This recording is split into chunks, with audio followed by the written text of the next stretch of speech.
አንዳንዴ ደግሞ እንዲህም አለ። አስቡት፣ አምናችሁ ሚስት ያላችኋት ሴት እናታችሁን እናንተ ሳትኖሩ እንደ ውሻ ስታሰቃያት፣ ስገርፋት፣ እንደ ውሻ መሬት ላይ ስታበላት ብታዩ ምን እንደሚፈጠር። ሰላም ውድ ተመልካቾቼ፣ የዛሬው ታሪካችን ይህንን ቁልጭ አድርጎ የሚያሳይ ነው። ለቻናሉ አዲስ ከሆናችሁ ሰብስክራይብ፣ ላይክ፣ ሼር እንዲሁም ደግሞ የደወል ምልክቷን በማብራት ሁሌም አዳዲስ ቪዲዮ ሲለቀቅ ለእናንተ እንዲደርስ ማድረግ ትችላላችሁ። በተለይ ደግሞ ከየት ሀገር ሆናችሁ እንደምትመለከቱኝ በኮሜንት መስጫ ላይ አሳውቁኝ። አሁን ወደ ታሪኩ እንለፍ። ታሪካችን የሚጀምረው በምስራቅ ዳላስ በጎዳናው አጠገብ ወደሚገኘው ሁሉም ሰው የሚያውቀው ሰፈር ነበረ። ያ ሰፈር የሚታወቅበት አንድ ነገር አለ። እሱ ደግሞ መረዳዳት ነው። አንድ ሰው ሲወልድ፣ ስራ ሲያጣ ወይም ደግሞ ዝም ብሎ የተራበ ሲመስል ለጎረቤቶቻቸው ምግብ በሳህን ይዘው የሚሄዱበት ሰፈር ነበረ። በዛ ሰፈር ውስጥ ደግሞ ከማማዱክ በላይ ብዙ ሰዎችን የመገበ ማንም አልነበረም። ማማዱክ ፎላ የ78 ዓመት ሲሆኑ የተወለዱት በሌጎስ ያደጉት ደግሞ በኢባዳን ሲሆን ለ41 ዓመታት የአሜሪካ ዜጋ ሆነው ኖረዋል።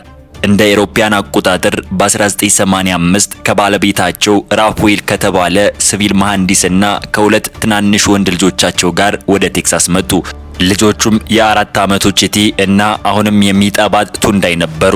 ከመጡ በኋላ ማክሰኞ ጠዋት ላይ በድንገት በደረሰበት የልብ ድካም ህይወቱ አለፈ። 2006 ላይ ባሏን አጣችው። ከዚያ በኋላ ማማዱኬ ወንዶችን ልጆቿን ብቻዋን አሳደገች። ማታ ማታ ቢሮችን ታጸዳለች። ቅዳሜና እሁድ ለምግብ አቅራቢዎች ኬተሪንግ ምግብ ታበስላለች። በኩሽናዋ ውስጥ ደግሞ ለአንድ ሰው $15 እየተቀበለች ጸጉር ትሰራ ነበረ። እንደዚህ በምትሰራበት ሰዓት እኩለ ሌሊት ላይ ጣቶቿ በህመም ይዝላሉ። ያኔ በሞቀ ውሃ ውስጥ ትዘፈዝፍና ተመልሳ ወደ ስራ ትገባለች። ምንም ያህል ብትደክምም እንኳ በየቀኑ ምሽት ምግብ ማብሰል አታቆምም ነበር። ደግሞ የምታበስረው ለገዛ ልጆቿ ብቻ ሳይሆን ለመላው ሰፈር ጭምር እንጂ። ብዙ ጊዜ የተራብን በማብላት እንዲሁም ደግሞ ጎረቤቶቻቸው ወጥ ድንገት ካልሰሩ ሂዳ በመስራት ወጥ በመስጠት እንዲሁም ደግሞ ታሞ ሆስፒታል ሲገቡ ሂዳ ምግብ በመጠየቅ ትታወቃለች። ለዚህ ሁሉ ውለታዋ በምላሹ ምንም ጠይቃ አታውቅም፣ አትመካበትም ነበረ። ደጃፍ ላይ ቆማ ብርድ አለብህ ብላ አታውቅም። ዝም ብላ ታበስላለች፣ በሰው ችግር ውስጥ ትገኛለች። ማማዱኬ ማለት ይቺ ነበረች። ለመላው ሰፈር አብልታ ራሷን ግን መቼም ማስቀድማ የማታውቅ ሴት ናት። ልጆቿ አድገው ለአካለ መጠን ሲደርሱ በጣም የተለያዩ መንገድ ያዙ። ከነዛ መንገዶች አንዱ ደግሞ ወደ መነሻው ሊመለስ ጥቂት ቀርቶት ነበረ። ቺ የሚባለው ልጅ እንደ ማሽን የሚሰራ አእምሮ ነበረው። ፈጣን፣ ብልክና እረፍት የለሽ ነበረ። ያገኘውን ቴሌቪዥንም ሬዲዮም ገነጣጥሎ እንደገና ይገጣጥም ነበረ። በዲስትሪክቱ ውስጥ ያሉትን የሳይንስ አውድ አሪዎች በሙሉ አሸንፏል። በ17 ዓመቱ MAIT በሙሉ ነፃ ትምህርት እድል አገኘ። መምህራን በትውልድ አንድ ጊዜ ብቻ ከፈጠረ ተማሪዎች አንዱ እንደሆነ ይናገሩለት ነበረ። ነገር ግን ቼ ጎበዝ ወጣቶችን አንዳንድ ጊዜ እንደሚሆኑት ሁሉ ኩሩ፣ ግትርና አንገቱ ደንደና ነበረ።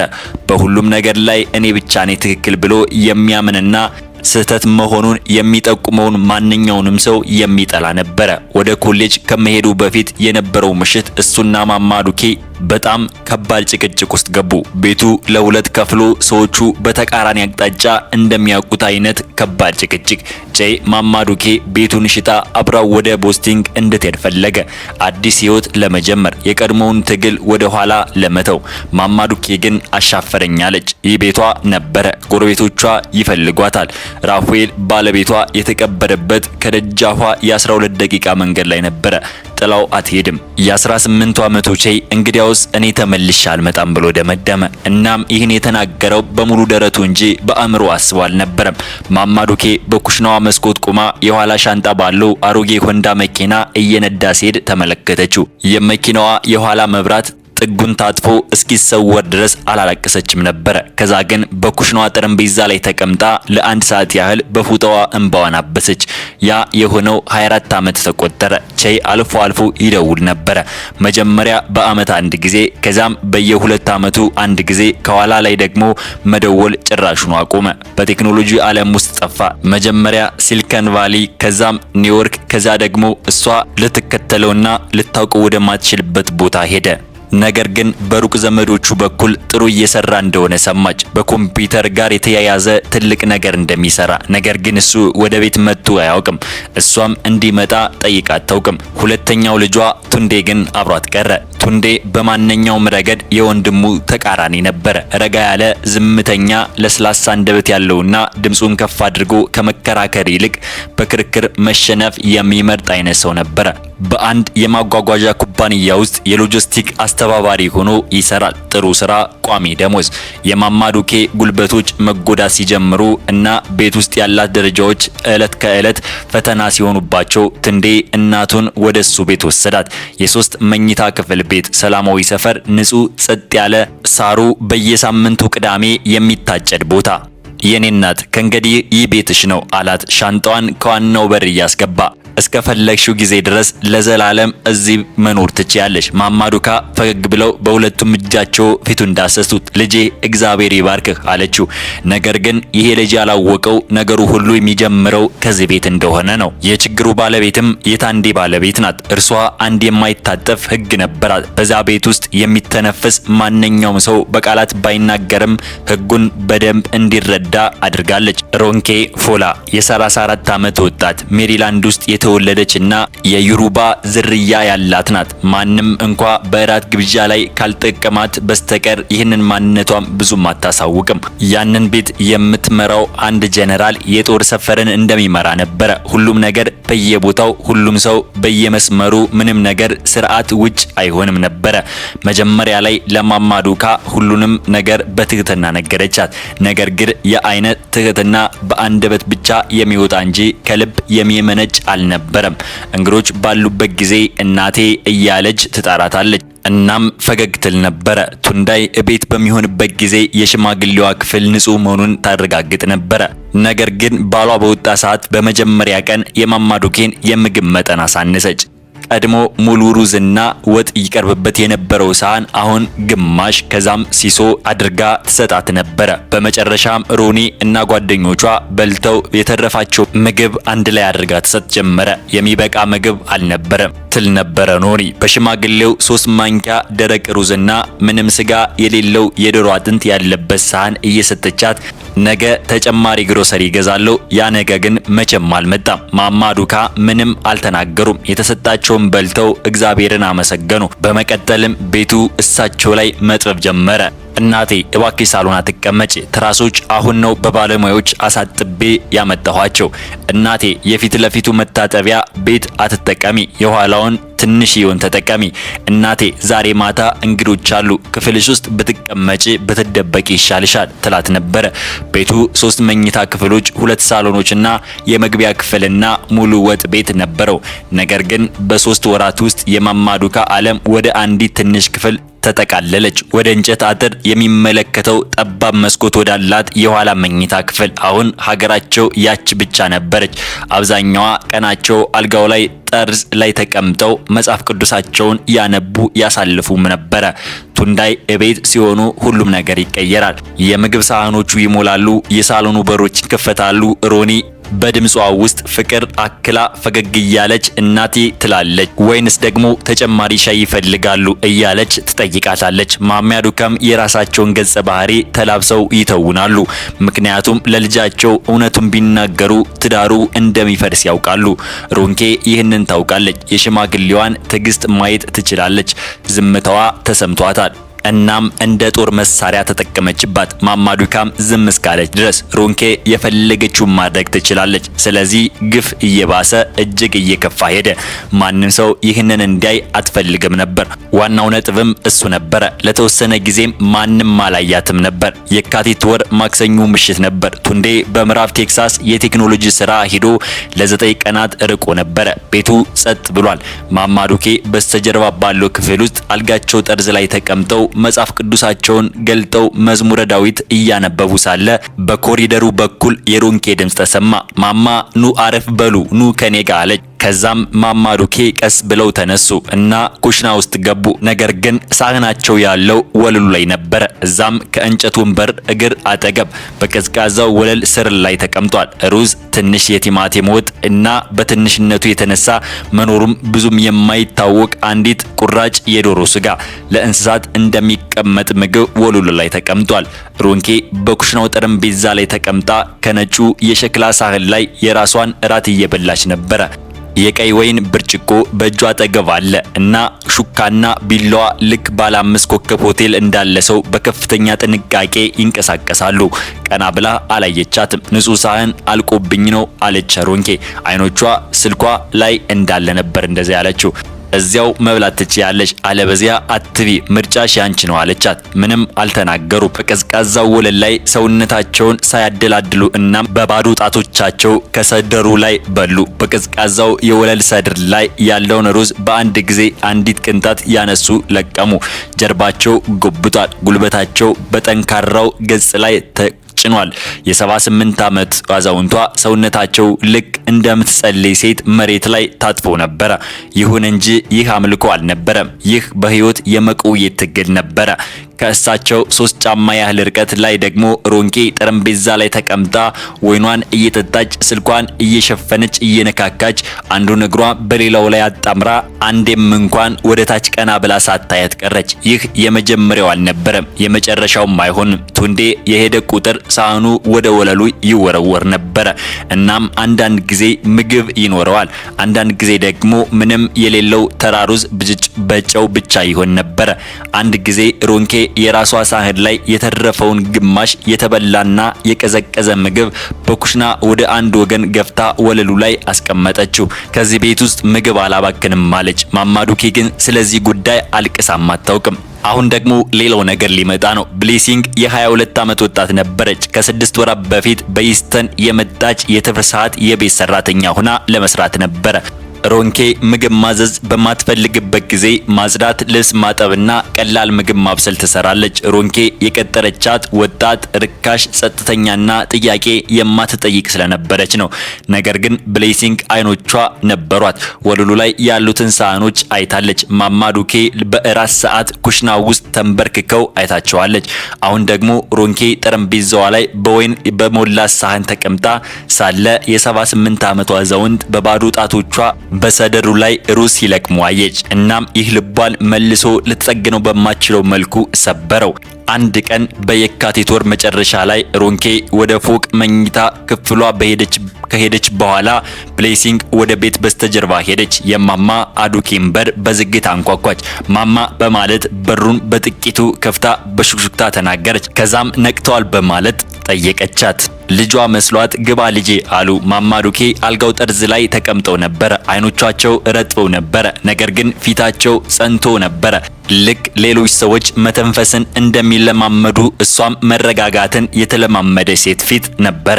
ብሌሲንግ አጠገባቸው ተቀመጠች። የሽማግሌዋን የማማዱኬን እጆቻቸውን ያዘች። ደረቅ፣ ቀጭንና ሞቃታማ ነበሩ። ማማ ይህ ትክክል አይደለም፣ እሷ ባንቺ ላይ የምታደርገው ነገር ትክክል አይደለም። ማማዱኬ እጃቸውን ጭምቅ አደረጉ። አውቃለሁ ልጄ፣ ለአንድ ሰው መናገር አለብሽ አለቻት። ለልጅሽ ንገሪው፣ ለቱንዴ ንገሪው። ለቱንዴ ከነገርኩት ትዳሩ ያበቃል። እኔ በዚህ ምድር ላይ 78 ዓመታትን የኖርኩት የገዛ ልጄን ቤት ለማፍረስ አይደለም።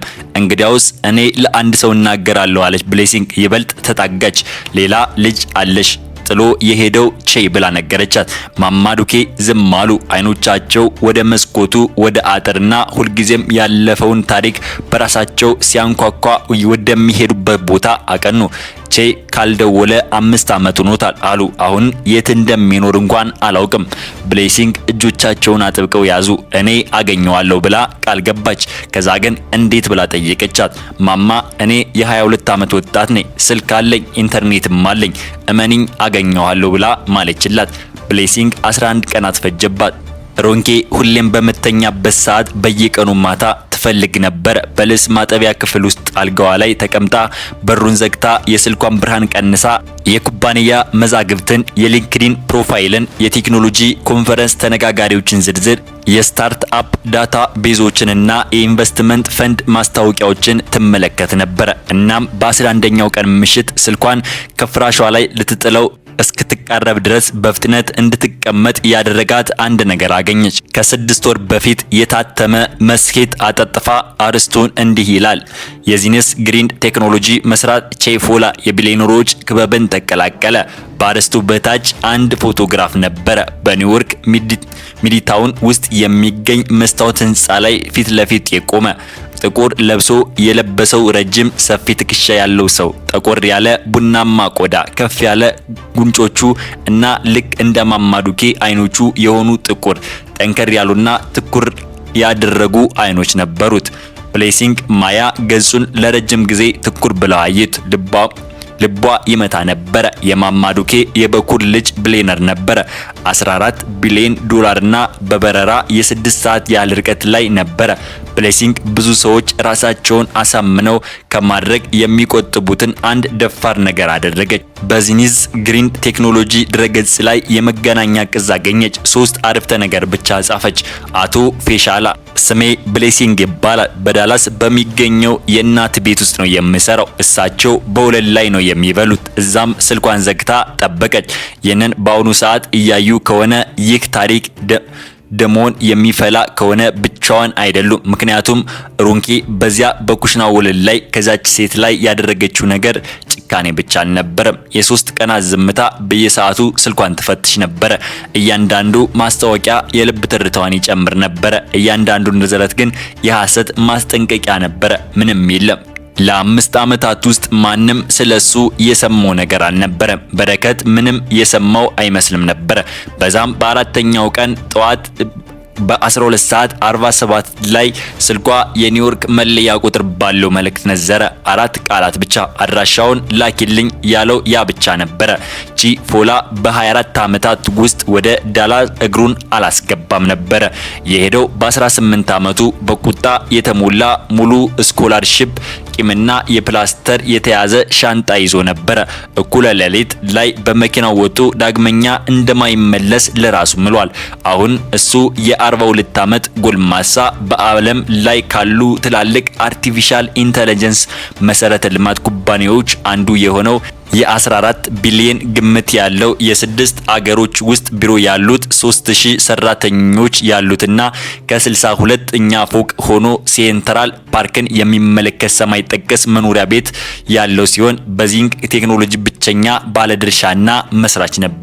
ከፕሬዝዳንቶች ጋር እጅ ተጨባብጧል። ከኩባንያ ከመኖሪያው ከፎሬክስ ዝርዝር ላይ ካለው ስም በላይ ይቅርታ እንዴት እንደሚል ስለማያውቅ ብቻ ነበር ያልደውለው። 24 ዓመት ሀብት ማፍራትና ከማይገባው በላይ ከምትወደው ሴት ከመሸሽ ያሳለፈው ጊዜ ነበረ። አሁን ግን እሷ ከወለል ላይ እየበላች ነበረ። 3 አረፍተ ነገሮች ባነበባቸው ቅጽበት በመኖሪያው ውስጥ ቆሞ ሴንትራል ፓርክ ወደታች ይመለከት ነበረ። ፀሐይ እየወጣች ነበረ። ከተማዋ እየተነቃቃች ነበረ። እሱ ግን ማየት የሚችለው የእናቱን ፊት በኦክድ ሌን ኩሽና መስኮት ላይ እሱ በመኪና ሲሄድ ስትመለከተው የነበረውን ብቻ ነበረ። ስልኩን አነሳ። ሁሉንም ነገር ሰረዘ። እያንዳንዱን ስብሰባ፣ እያንዳንዱን ጥሪ፣ እያንዳንዱን ግዴታ። ጄቱን አዘጋጅና ነዳጅ ሙላ። ወደ ዳላስ እንሄድ ነው አለ። ዳላስ አለና መቼ? አሁን አለው። ከዛም ከ45 ደቂቃዎች በኋላ ቺቲ አየር ላይ ነበረ። ነገር ግን ወደ ዳላስ ፎርት ወርዝ ዓለም አቀፍ አውሮፕላን ማረፍ አልነበረበትም። የኪራይ መኪና አላዘጋጀም። አስቀድሞ አልደወለም። ለማንም ማስጠንቀቂያ አልሰጠም። ከ37000 ጫማ ከፍታ ላይ ሆኖ ደወለ። ሰሜን ዳላስ አቅራቢያ በመኖሪያ ቤት አካባቢ ማረፊያ እንዲኖር ፈልጋለሁ ጌታዬ። ለመኖሪያ አካባቢ ሄሊኮፕተር ማረፊያ ልዩ ፈቃድ ያስፈልገናል እና ፈጽሞ የፈለገውን ያህል ቢጠይቅ የፈለገውን ያህል ቢወስድ እስከ 6 ድረስ መሬት ላይ መሆን ፈልጋለሁ ብሎ አሳወቀው። ማንም ሳያየው በፊት መሬቱ ተናወጠ። እናም ሐሙስ ነበረ። ቀኑ 5:47 እኩለ ቀን ላይ ማማዱኬ የኋላ ክፍላቸው ውስጥ ነበሩ። በሩ ተዘግቷል። መጽሐፍ ቅዱስ ከፍተዋል። ከዛ ቀን ጠዋት ቁርሳቸውም ምንም ነገር የሌለበት አንድ ቁራጭ ነጭ ዳቦ ነበረ። ኩሽናው ባዶ ስለነበር አይደለም፣ ቀዝቃዛም ሙሉ ነበረ። ምክንያቱም ሮንኬ አንዲት ቁራጭ ዳቦ ሰጣቸው።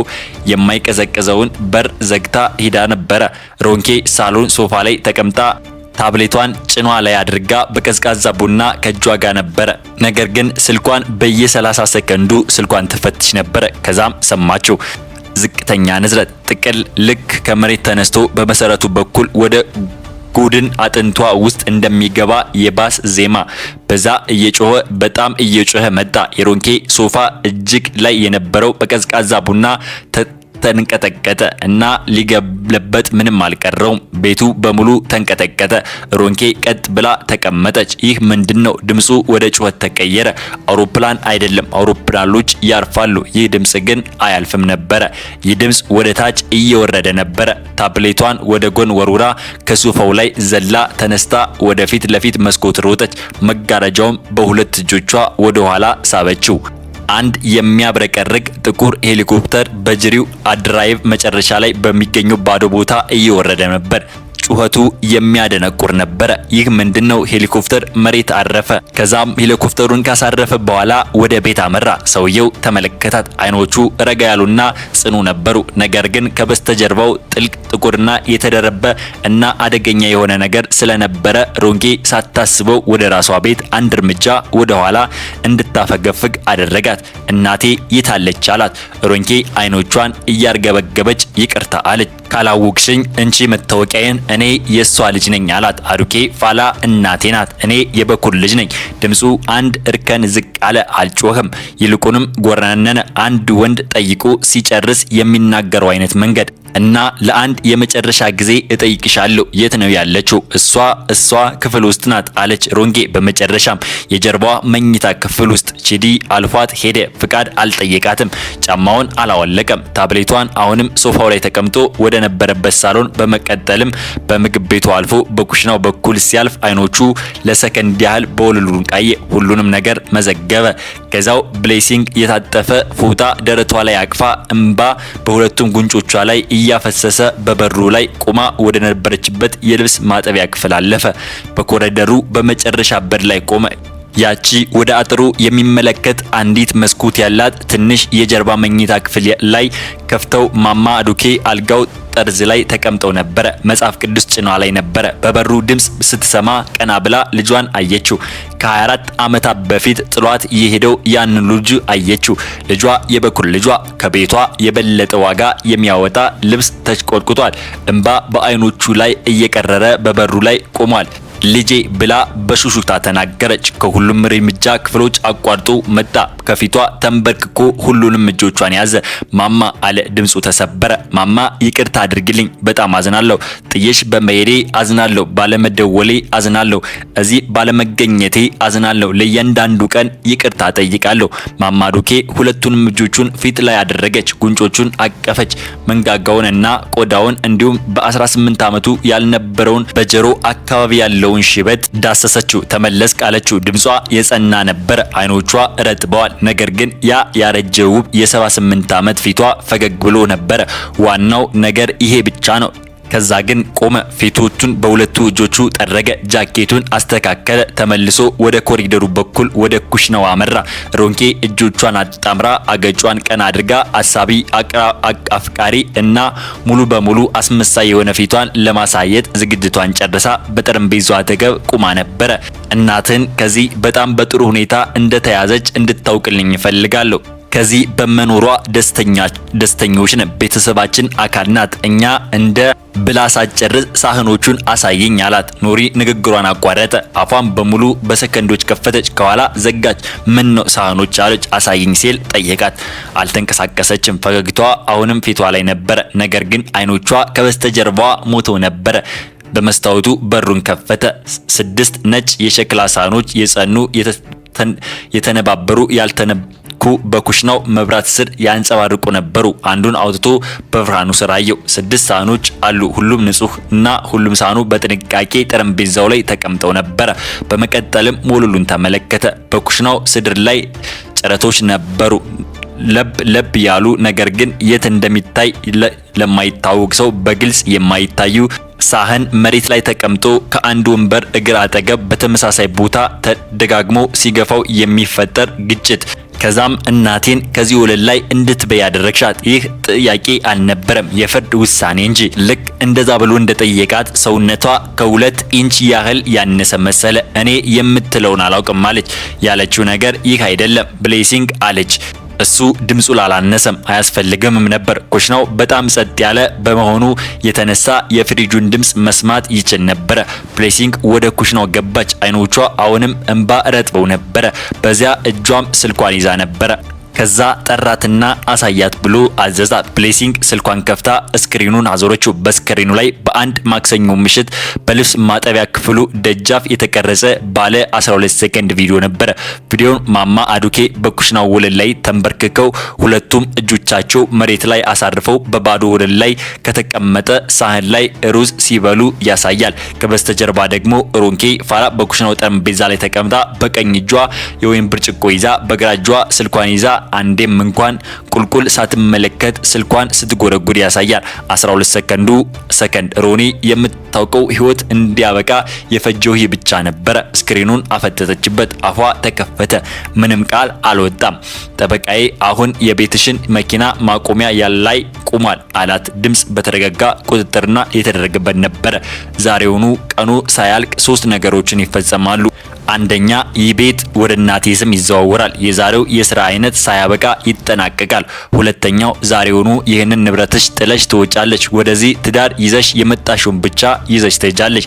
ሶስተኛው ወንድሜ ይህ ቪዲዮ በደረሰበት በ1 ሰዓት ውስጥ ሙሉ የመጻፍ ሪፖርት ብሌሲንግ ይደርሰዋል። ባለ 78 ዓመት አሮጊት እንደ ሰው በታች በመቆጣጠር መሬት ላይ ተንበርክካ እንድትበላ ያስገደደች ሁኔታ የሚያሳይ ይሆናል። ይህንን ማድረግ አትችልም ስትል በሹክሹክታ ተናገረች። ቱንዳይ ባለቤቴ ነው። ይህ የኔ ቤት ነው። አንተ ዝም ብለህ አለች። ግን ሳትጨርስ ይህ ቤት መቼም ቢሆን ያንቺ አልነበረም። በኩሽናው ደጃፍ ላይ በግራጫ ቀሚስ ለብሳ በቆመችው ሴት ዞር አለ።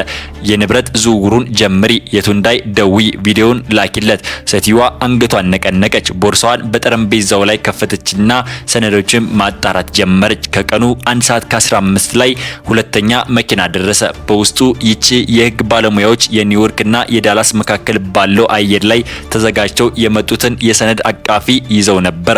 ሁሉም ነገር ተፈርሞ ማህተምም ተረጋግጦ በ2 ሰዓት የኤሌክትሪክ መንገድ ተላከ። በ2 ሰዓት ከ15 ደግሞ የሮንኬን የግል እቃዎች የሚጭን ሰራተኛ መጣ። ቱንዳይ በ2 ሰዓት ከ22 ደወለ። ከዛም 4 ሰዓት ላይ የሮንኬ ሻንጣዎች በመንገድ ላይ በቆሙ ታክሲዎች ተጭነው ነበር። ለ3 ዓመታት የገዛችው ቤት ፊት ለፊት ባለው እግረኛ መንገድ ላይ ቆመች።